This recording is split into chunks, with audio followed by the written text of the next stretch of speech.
अस्सलाम वालेकुम dear students. आज की वीडियो लेक्चर में हम डिस्कस करेंगे एक important topic that is called as Doppler effect.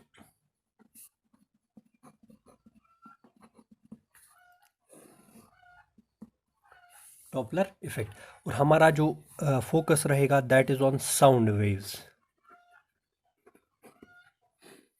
That is on sound waves. ठीक है, तो डॉपलर इफ़ेक्ट क्या कहता है कि जो साउंड प्रोड्यूस करेगा वो सोर्स है, जो सुनेगा वो लिसनर है और बीच में मीडियम है।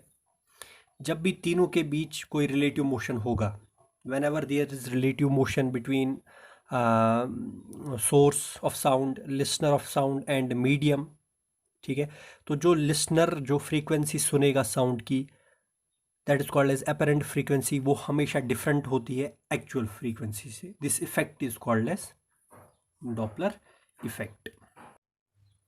तो यही हमने लिखा, whenever there is relative motion between source of sound, listener and medium, the apparent frequency heard by the listener is different from the actual frequency। तो जो लिसनर को उस सिचुएशन में फ्रीक्वेंसी सुनाई देगी साउंड की, वो डिफरेंट होगी एक्चुअल फ्रीक्वेंसी से। This effect is called as Doppler effect. तो अगर सोर्स और लिसनर अप्रोच कर रहे हैं एक दूसरे को, सोर्स और लिसनर, एस और लिसनर एक दूसरे को अप्रोच कर रहे हैं, तो जो फ्रीक्वेंसी होगी, जो अपरेंट फ्रीक्वेंसी होगी वो एक्चुअल से ज़्यादा होगी।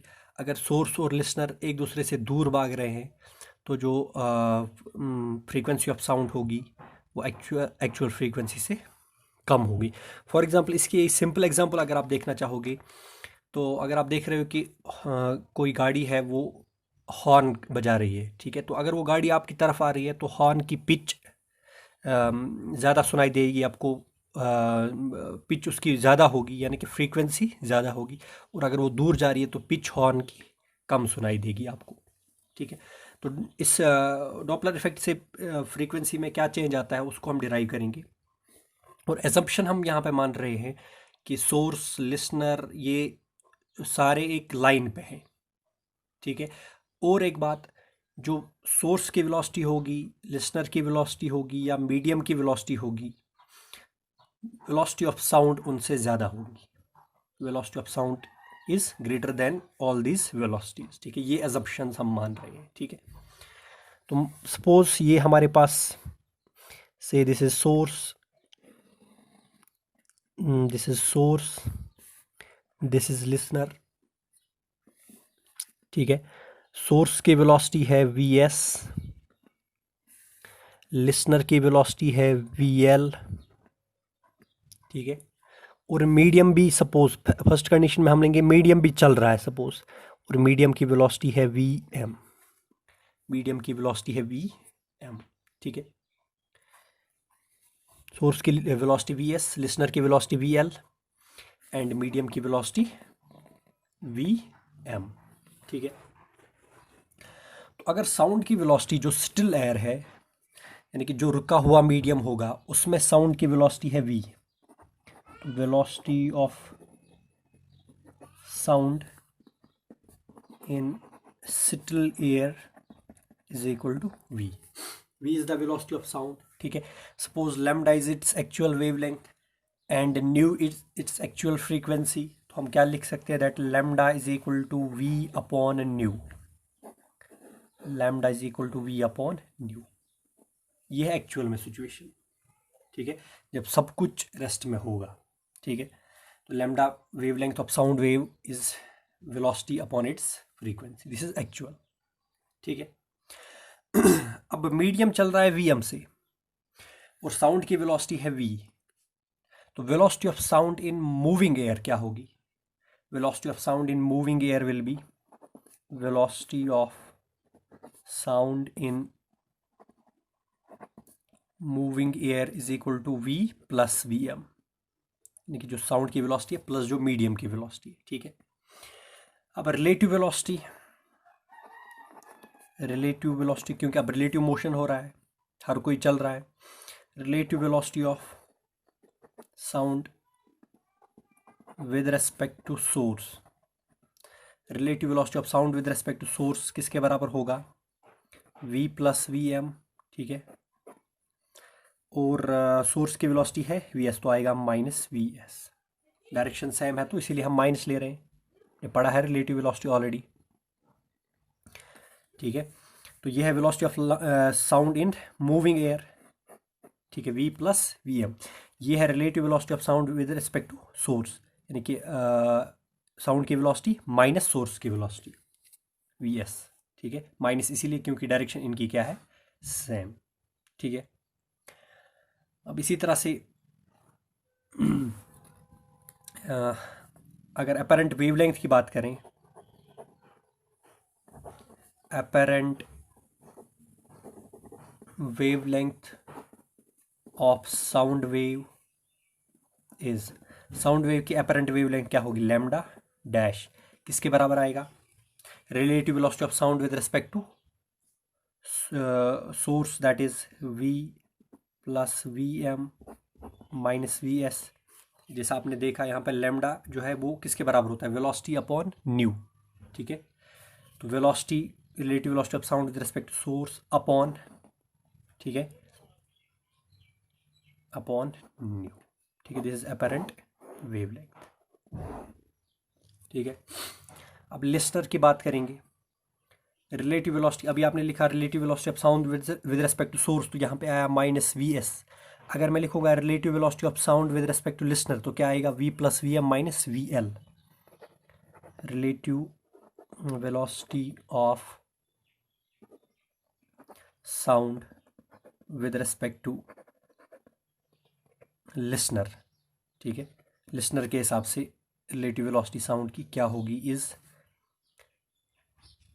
इज इक्वल टू किसके बराबर होगा, v plus we M minus we L, minus we L. तो अपरेंट फ्रीक्वेंसी क्या होगी लिसनर के लिए, लिसनर के लिए अपरेंट फ्रीक्वेंसी क्या होगी उसको हम देखेंगे।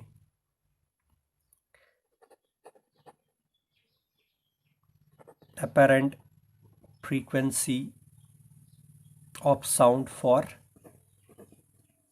Listener, that is new dash, किसके बराबर होगा न्यू डैश किसके बराबर होगा, जो उसको रिलेटिव वेलोसिटी लग रही है, यानी कि फ्रीक्वेंसी का फॉर्मूला किसके बराबर, फ्रीक्वेंसी किसके बराबर होगी, वेलोसिटी अपॉन वेवलेंथ। लेकिन यहाँ पर लिसनर की बात चल रही है, तो लिसनर के हिसाब से रिलेटिव वेलोसिटी यानी कि v plus we M minus we L divided by जो अपेरेंट वेवलेंथ है, दैट इज लैम्डा डैश।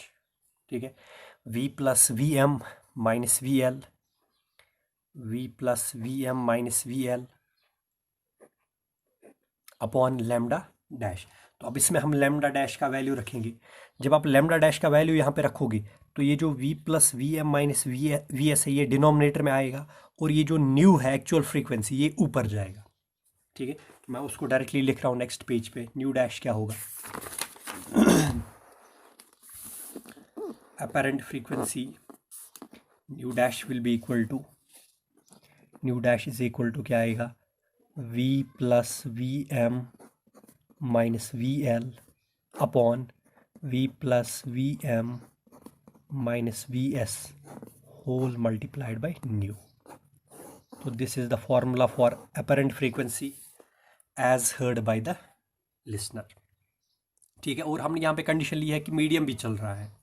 ठीक है, तो अगर मीडियम, ये तो हो गया अगर मीडियम की चलने की डायरेक्शन, यानी कि सबकी डायरेक्शन सेम है, सोर्स, मीडियम, लिसनर, साउंड सब एक डायरेक्शन में चल रहे हैं।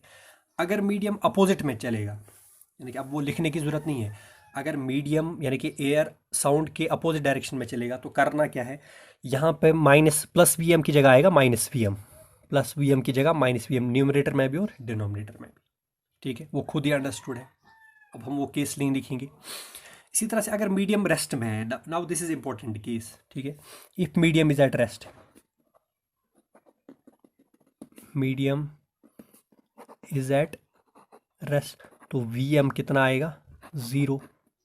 ठीक है, अगर वी एम ज़ीरो है तो अपरेंट फ्रीक्वेंसी का फॉर्मूला आएगा v minus we L upon v minus we S into new. ठीक है, हो गया एक केस। अब एक और बात, अब हम इसी वाले केस को आगे ले जाएंगे, रेस्ट वाले केस को। याद रखना, अगर अपोजिट मीडियम अपोजिट में चल रहा है तो यहाँ पे आप प्लस वी एम की जगह क्या करोगे, माइनस वी एम। ठीक है, एक और केस, अगर सोर्स लिसनर की तरफ चल रहा है, यानी कि सोर्स लिसनर की तरफ चल रहा है लेकिन लिसनर रेस्ट पे है, source towards listener and listener is at rest, यानी कि V L is 0। Source of sound is moving towards listener and listener is at rest, तो उस सिचुएशन में क्या होगा, न्यू डैश क्या होगा, that will be V upon V minus we S, V upon V minus we S into nu, यानी कि करना क्या है, इस वी एल की जगह क्या लिखना आपने, 0। तो ये आएगा अपेरेंट फ्रीक्वेंसी का फॉर्मूला। अब ये देख लीजिए, डिनोमिनेटर कम है, V minus we S, numerator ज़्यादा है, इसका मतलब अपेरेंट फ्रीक्वेंसी ज़्यादा होगी एक्चुअल फ्रीक्वेंसी से। कब, जब सोर्स लिसनर की तरफ जाएगा, जो कि हमने पहले ही बताया। ठीक है, प्रूव हो गया यहाँ पे। इसी तरह से एक और बात, नेक्स्ट केस, अगर सोर्स मूव कर रहा है अवे फ्रॉम द लिसनर, अभी तक सोर्स जा रहा था टुवर्ड्स द लिसनर, अब सोर्स जाएगा अवे फ्रॉम द लिसनर, और लिसनर फिर से किस में होगा, रेस्ट में। Source is going, S is going away from listener and listener is at rest, यानी कि V L is equal to 0। ठीक है, अवे जा रहा है तो करना क्या है, nu dash is equal to V divided by V minus we S की जगह आएगा वी प्लस वी एस। ठीक है, क्योंकि उस टाइम रिलेटिव वेलोसिटी में क्या आएगा, माइनस आएगा, माइनस की जगह प्लस आएगा, इनटू न्यू। ठीक है, तो अब सोर्स दूर भाग रहा है। ठीक है, तो अब डिनोमिनेटर बड़ा है, न्यूमरेटर कम, यानी कि न्यू डैश होगा लेस देन न्यू, तो उसको जो अपेरेंट फ्रीक्वेंसी सुनाई देगी साउंड की, वो एक्चुअल फ्रीक्वेंसी से कम होगी।